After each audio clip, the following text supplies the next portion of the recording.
They say the climb to the top is a marathon, that it takes a lifetime of grit, sweat, and sleepless nights to build an empire. But in the 2020s, that rule was rewritten.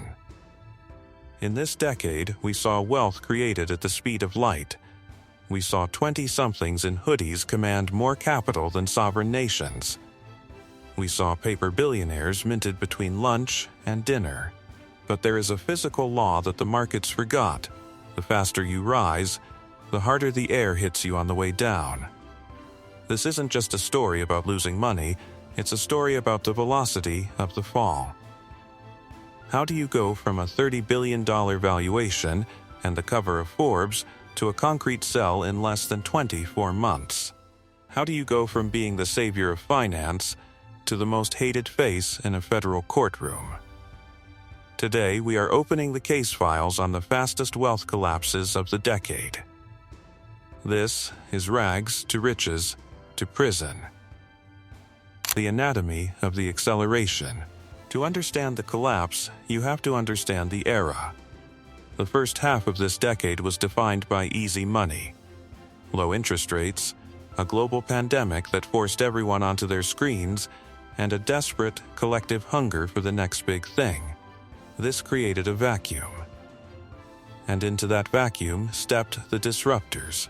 Whether it was Sam Bankman-Fried in crypto, Elizabeth Holmes in biotech, or the high-flying SPAC kings of 2021, the formula was identical.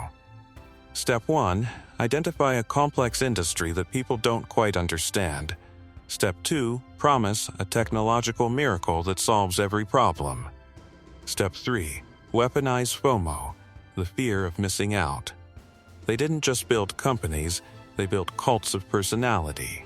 They realized that in a digital economy, attention is the leading indicator of capital. If you can stay in the headlines, the billions will follow. But when your foundation is made of headlines instead of assets, you aren't building an empire. You're building a lightning rod. The founder's delusion. There is a specific psychological turning point in every one of these stories. We call it the founder's delusion. When the billions start rolling in, these founders stop seeing themselves as CEOs. They start seeing themselves as proponents of a new world order. They begin to believe that the laws of physics, of economics, and of the land simply don't apply to them. This is the God complex in a fleece vest. In the case of Spiff, it was effective altruism. The idea that he could break any rule, gamble any amount of customer money, because he was going to save the world later. In the case of Do Kwon and the Terra Luna collapse, it was the belief that math could be bullied into submission. They weren't just faking it until they made it. They had convinced themselves that the fake was the reality. And that's when the rags to riches story takes its darkest turn. That's when the riches become evidence in a discovery motion. The mid-roll hook. The crack in the glass. Every collapse starts with a single crack. A leaked spreadsheet. A disgruntled whistleblower. A tweet from a competitor that causes a bank run. In the next part of this series, we're going to look at the 3 days of terror, the 72-hour windows where these multi-billion-dollar empires evaporated into thin air. We'll see the frantic private jets, the deleted Slack messages, and the moment the handcuffs finally clicked. But before we go behind the yellow tape, ask yourself, why were we so eager to believe them? If you want to understand the psychology of the big lie, you need to be part of this investigation. Subscribe now. We're tracking the money, the ego, and the aftermath. Don't let the next bubble burst without you. Now, let's talk about the moment the music stopped. The 3 days of terror. When wealth collapses at this speed, it doesn't leak out, it explodes. Take the 50x collapse. On a Monday, SBF was a titan. By Tuesday, he was looking for a bailout. By Friday, he was filing for bankruptcy and his net worth had plummeted by 94% in a single day. That is a wealth destruction event unlike anything in human history. During these 72-hour windows, the rich version of the founder dies, and a prisoner version is born.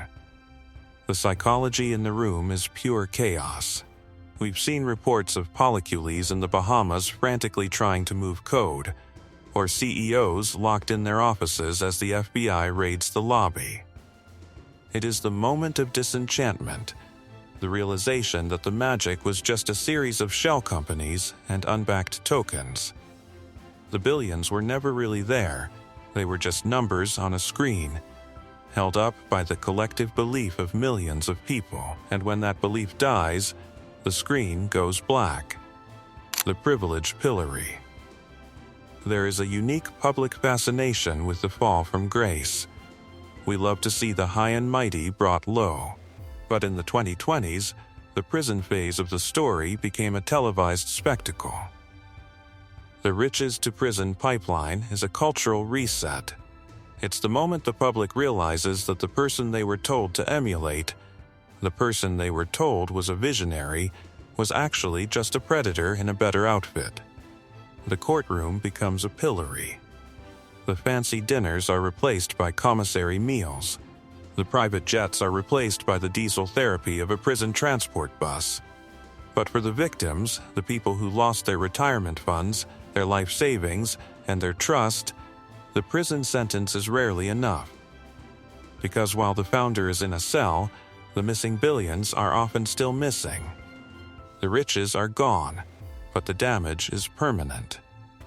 The repetition of the cycle.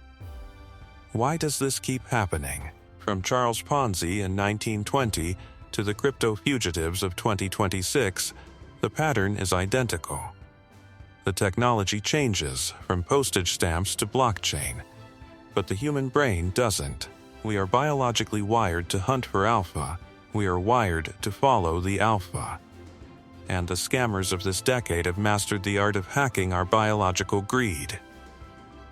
They use the language of democratization and financial freedom to mask the oldest trick in the book, taking from Peter to pay Paul. The rags to riches story is the American dream.